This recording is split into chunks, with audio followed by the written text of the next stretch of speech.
Hello friends, welcome to today's Samayal. இன்னைக்கு நம்ம today சமையல்ல தஞ்சாவூர் ஸ்பெஷல் ஒரு சுவையான ரெசிபி தான் பார்க்க போறோம். இது சாம்பார் சாதம், ரசம் சாதம், தயிர் சாதம், எல்லா விதமான variety rice, even idli, dosa, சப்பாத்தியோடலாம் தொட்டு சாப்பிட்றதுக்கு அவ்வளோ அருமையா இருக்கும். இன்னைக்கு நம்ம இஞ்சி புளி எப்படி செய்யலாம்னு தான் பார்க்க போறோம்.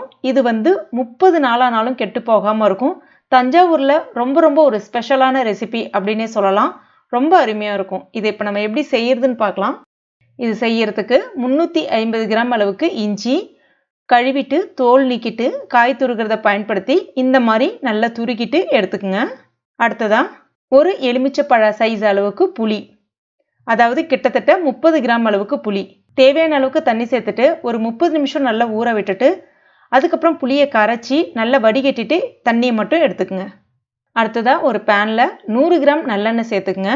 இதில் நல்லெண்ணெய் சேர்த்து செய்தீங்கன்னா ரொம்ப அருமையாக இருக்கும். உடல் உஷ்ணமாகாது இஞ்சி அதிகமாக பயன்படுத்தும் போது. அதே மாதிரி நல்லெண்ணெய் சுவை நல்லாவே இருக்கும், அருமையாக இருக்கும், உடம்புக்கும் கெடுதல் கிடையாது. எண்ணெய் கொஞ்சம் நிறைய சேர்த்திங்கன்னா தான் நல்லாயிருக்கும். அரை டீஸ்பூன் கடுகு சேர்த்துக்குங்க. கடுகு நல்லா வெடித்து வந்த பிறகு ஒரு வரமிளகாவை உடச்சி விட்டு சேர்த்துக்கலாம்.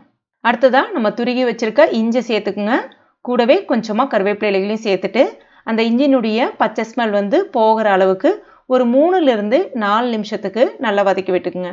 இஞ்சி அரைச்சிட்டு பயன்படுத்தலாமான்னு கேட்டிங்கன்னா அரைக்காமல் பயன்படுத்துறது தான் ரொம்ப நல்லாயிருக்கும். ஏன்னா அது ரொம்ப பேஸ்ட் மாதிரி ஆகிடும். இதுதான் அந்த டெக்ஸ்சர் உங்களுக்கு அருமையாக கிடைக்கும்.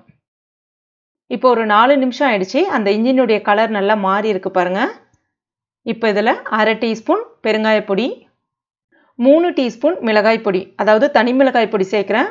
அதில் நான் இன்றைக்கி 1 டீஸ்பூன் காஷ்மீரி மிளகாய் பொடியும் 2 டீஸ்பூன் வெறும் மிளகாய் பொடியும் சேர்த்து கலந்து வச்சுருக்கேன். சேர்த்துக்கலாம். இப்போ இதில் தேவையான அளவுக்கு உப்பு சேர்த்துக்குங்க. ஸ்டவ்வை கம்ப்ளீட்டாக சிம்மில் வச்சுக்கோங்க. இப்போ இதை ஒரு முறை நல்லா கலந்து விட்டுக்குங்க. அந்த எண்ணெயில் அந்த நிறம் நல்லா இறங்கும் போது இந்த ரெசிபி பார்க்குறதுக்கு ரொம்ப கலர்ஃபுல்லாக சூப்பராக இருக்கும். ஒரு அரை நிமிஷத்துக்கு மட்டும் இந்த மாதிரி கலந்து விட்டுட்டு அதுக்கு அடுத்ததாக நம்ம கரைச்சி வச்சுருக்க அந்த புளி தண்ணீர் இருக்குல்ல, அதையும் சேர்த்துக்கோங்க. கூடவே இன்னும் ஒரு 100 ml அளவுக்கு தண்ணி சேர்த்துட்டு அட்ஜஸ்ட் பண்ணி விட்டுக்குங்க. ரொம்ப திக்காக இருந்துச்சுன்னா இன்னும் கொஞ்சம் தண்ணி சேர்த்துக்கலாம். ஏன்னா அந்த இஞ்சினுடைய பச்சை ஸ்மெல் போகிற அளவுக்கு இதை நம்ம கொதிக்க வைக்கணும். ஸ்டவ்வை மீடியம் ஃப்ளேமில் வச்சுக்கோங்க. ஒரு 10 நிமிஷம் அப்படியே இருக்கட்டும். இடையில எடுத்து கலந்து விடுங்க. இப்போ பாருங்கள், இந்த மாதிரி லைட்டாக ஓரங்களில் எண்ணெய் பிரிஞ்சு வர ஆரம்பிக்கும். இந்த ஸ்டேஜில் இஞ்சி துருகின பிறகு ஒரு கப்பில் வச்சுருந்தோம் இல்லையா, உங்கள் வீட்டில் எந்த கப் இருந்தாலும் அந்த கப்பை பயன்படுத்திக்கங்க. அதில் 1/4 கப் அளவுக்கு வெல்லம் எடுத்திருக்கேன். வெல்லம் அதிகமாக சேர்த்திங்கன்னா ரொம்ப நல்லாயிருக்கும். உங்களுக்கு வெல்லம் குறைவாக சேர்த்தா போதும், கொஞ்சம் காரசாரமாக வேணும் அப்படின்னா நீங்கள் வெல்லத்தினுடைய அளவை குறைச்சிக்கலாம். சேர்த்துட்டு ஒரு முறை கலந்து விட்டுக்குங்க. ஒரு 2லேருந்து 3 நிமிஷத்துக்குள்ளே இந்த பதத்துக்கு வரும். இப்போ நம்ம இறக்கிடக்கூடாது. இன்னும் கொஞ்சம் நேரம் இன்னும் நல்லா திக்காக மாறணும். இது கொஞ்சம் தண்ணியாக இருக்குது பாருங்கள்.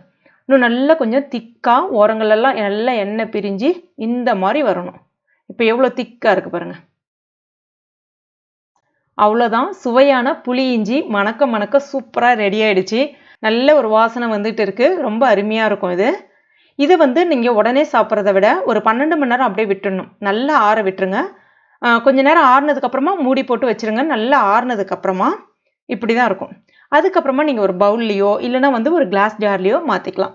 ஈரம் இல்லாத கண்டெய்னரில் ஸ்டோர் பண்ணுங்கள். வெளியிலே வச்சு பயன்படுத்தலாம். 1 மாதம் ஆனாலும் கெட்டு போகாமல் இருக்கும். ரொம்ப அருமையாக இருக்கும். இதை உங்களுக்கு பார்க்கும்போதே நாக்கில் எச்சில் வரும். அவ்வளோ அருமையாக இருக்கும். உடனே செய்யணும் போல தோணும். கண்டிப்பாக உங்கள் வீட்டில் ட்ரை பண்ணி பாருங்கள். ரொம்ப அருமையாக இருக்கும். உடம்புக்கு ரொம்ப நல்லதும் கூட இது. இதில் பார்த்தீங்கன்னா அந்த இனிப்பு, புளிப்பு, காரம் எல்லாமே கலந்து இருக்கும். ரொம்ப அருமையாக இருக்கும். கண்டிப்பாக உங்கள் வீட்டில் ட்ரை பண்ணி பாருங்கள். இட்லி தோசையோடலாம் தொட்டு சாப்பிடும்போது கலக்கலாக இருக்கும். அதே மாதிரி சப்பாத்தியோடையும் தொட்டு சாப்பிட்லாம். எல்லா விதமான வெரைட்டி ரைஸோடும் சூப்பராக இருக்கும். கண்டிப்பாக ட்ரை பண்ணி பாருங்கள்.